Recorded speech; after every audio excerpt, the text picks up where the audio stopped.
As an avid fan of Disney movies, I once came to a short clip of Frozen 2. I was writing an article when I watched the heartfelt scene, again of Kristoff and Anna, by chance. Anna uttered her apology words to Kristoff. "I'm sorry I left you behind. I was just so desperate to protect her," pertaining to Elsa, her sister. With all understanding, Kristoff accepted her apology by saying, "I know." He hugged her so tight and continued, "My love is not fragile." Hearing what Kristoff uttered moved my entire being beyond what words can describe. How amazing real love can be. A love that knows how to understand, forgive, and willing to sacrifice is everything we need in this world full of chaos. Despite being trapped in a foreign country during the height of coronavirus, my love for someone grew stronger. I even lost my job as an English teacher, but his presence kept me safe in a small town. I had no one except him. While coronavirus cases increased rapidly, the butterflies in my stomach equally raised its number every time he came in to visit me. Depression, stress, and insecurity combined as we developed mutual romance. Coming from a once broken family, I longed to establish a good and loving relationship. Being an avoidant that he kept pulling away every time I started to take things seriously. Out of the fear of losing my residency in the country, where my youth was taken over, I vented all my emotions to him. Once in my life, I saw someone willing to fight with me against all odds, and determined to win the battle. However, in just a snap of a finger, I lost him. He gave up on me. My love is not fragile. The Trilogy Book of Apology exhibits how I fell in love with someone in a small town. His presence inspired me to remain in a place where I could feel his existence. The first book, which is Love, shows a distinction between attraction and attachment, and how I found both of them in a way I never imagined.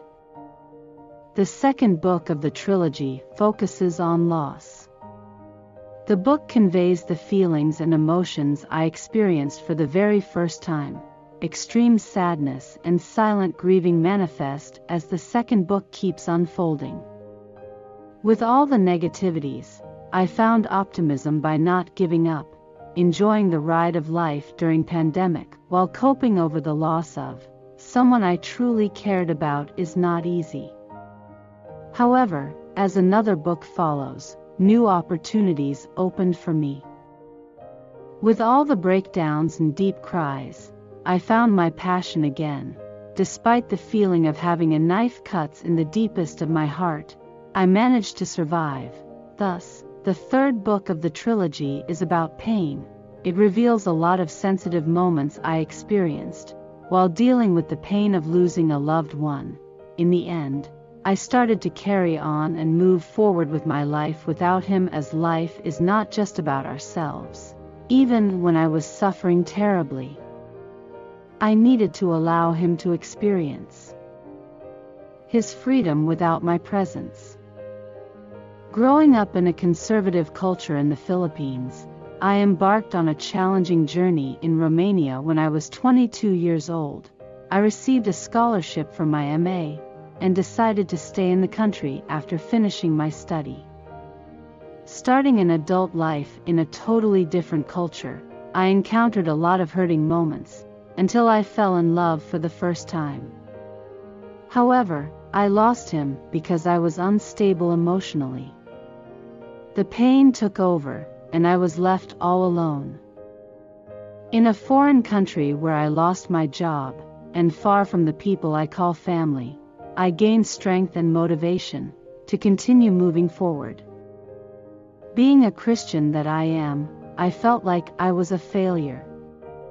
I blamed myself for everything I had lost. But when I came to terms with the love of the God I know, I realized how his love is so forgiving and understanding. Just like Kristoff in the Disney movie, I learned to accept and understand why the only person I wanted to be with left me. I found forgiveness just in the love I have for him, and I found understanding just in the love I am feeling. Most importantly, I found forgiveness within myself. I decided to give myself another chance. Thus, the essence of moving forward. While I was writing the book, I realized that what I was supposed to write as a heartbreak story was actually a story of forgiveness. I may not have the same love like the love of God, or even the love of Kristoff in the movie, but the love that I found is not fragile. It is willing to understand, forgive and love even more. My newly found love is the love that endures against all challenges because it's real. I, the author, welcome you to my story as I put myself in a total vulnerability on how I fought for my stay even during the pandemic time, loved someone to the point I gathered a lot of butterflies, lost someone but never gave up, accepted the pain it brought on me, found a motivation to achieve all my goals and allowed the power of love to forgive myself. Thus, this book is an apology to myself.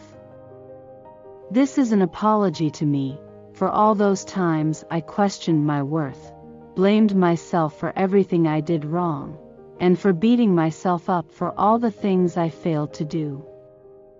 Please, gather your emotions as the books of love, loss, and pain start to open.